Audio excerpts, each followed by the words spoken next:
So today we're going to learn how to play the acoustic version of my song Poison Pill, a song that was inspired by the Bloomin' Onion at Outback Steakhouse. And we're going to start with the intro, which sounds like this.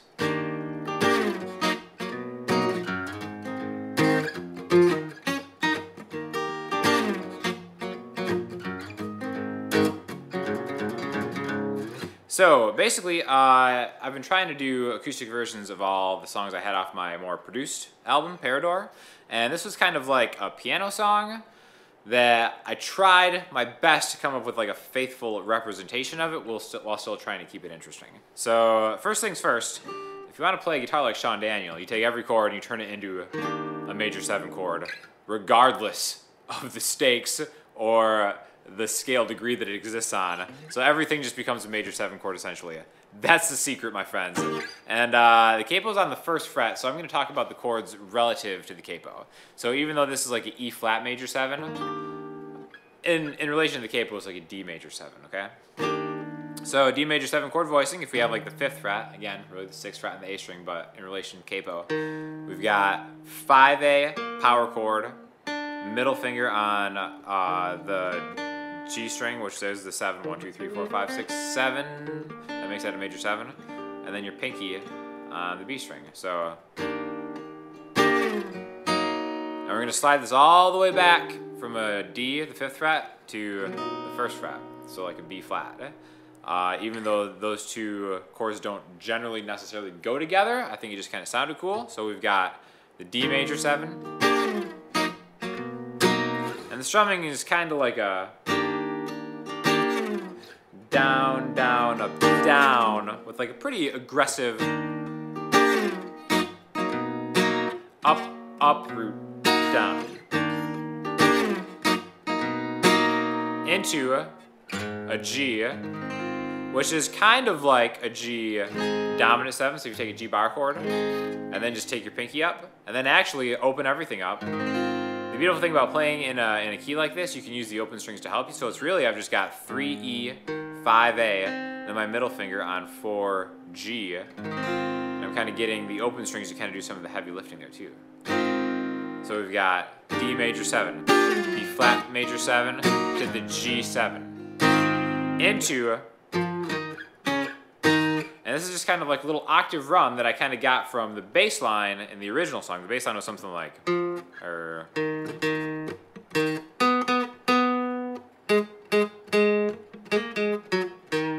something to that effect. So the acoustic version of that, since it's kind of hard to kind of get away with just playing single notes on an acoustic guitar as far as a riff like that, I just doubled up the octave. So I went to, again, 2 fret, a step higher than that 1st chord, octave. So this would be, I'm going to stop talking in relation to the capo as far as frets, because that's just confusing me right now. This is the 8th fret on the A string, octave to the 10th fret on the G string. I'm going to walk it back a step, 2 frets, another one, and then back to where I came from. So kind of like a step in between everything. So we've got the D major 7 to the octave riff. And the second time around, and you kind of end back where you started, and then just go from an octave like this and just play a major 7.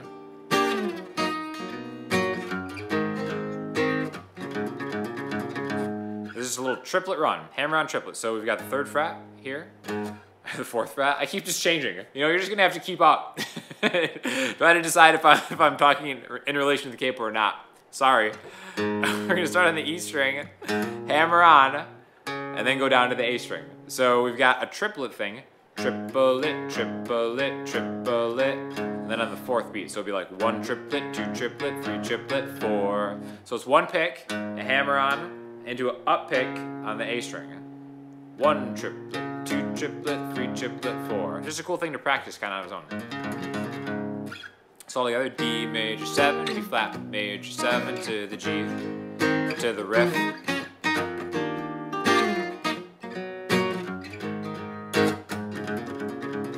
That happens twice, and then the exact same thing happens when the lyrics come in, except I kind of lose the fills for the most part. I'm getting further and further away from the people I knew by more than a name or face.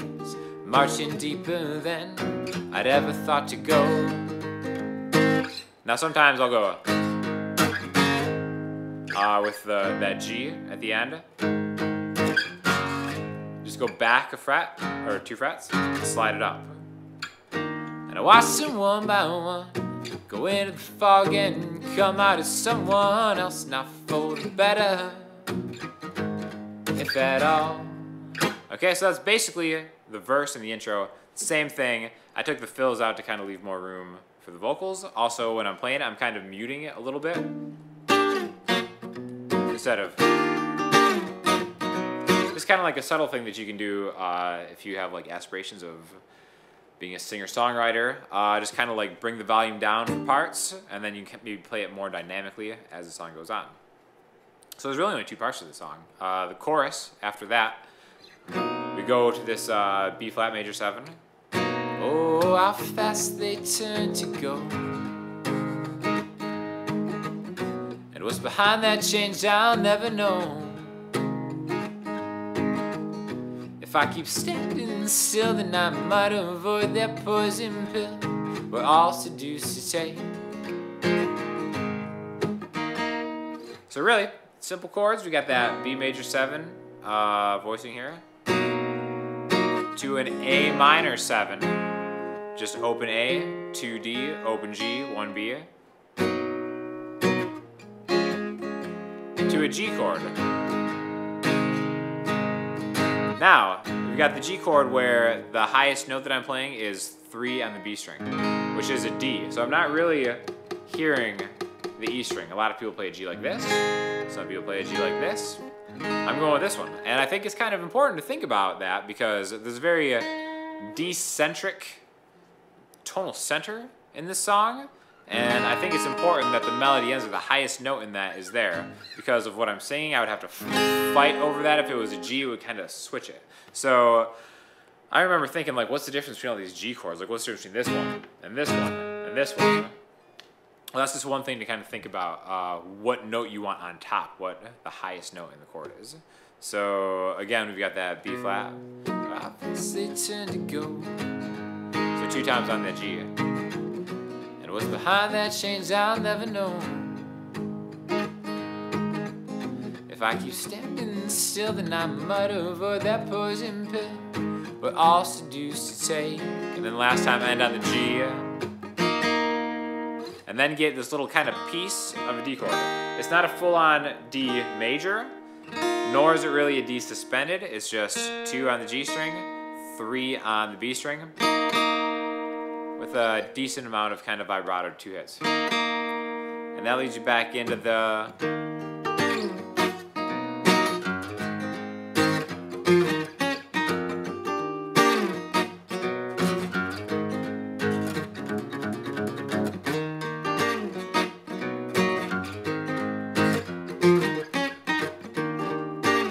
And the last time around, G, G, G, F, G. So that triplet thing doesn't always happen because I think that G, G, G, F, G part kind of like leads its way into the vocals of the verse.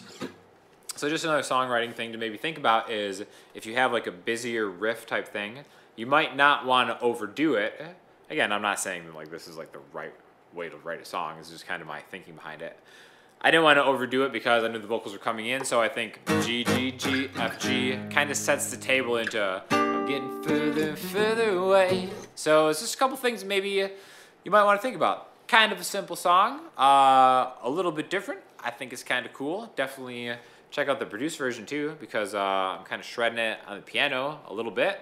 And let me know what you guys think. If you have any questions, hit me up on Twitter, Instagram, the website, or the comment section, and I'll talk to you guys soon. Thanks a lot.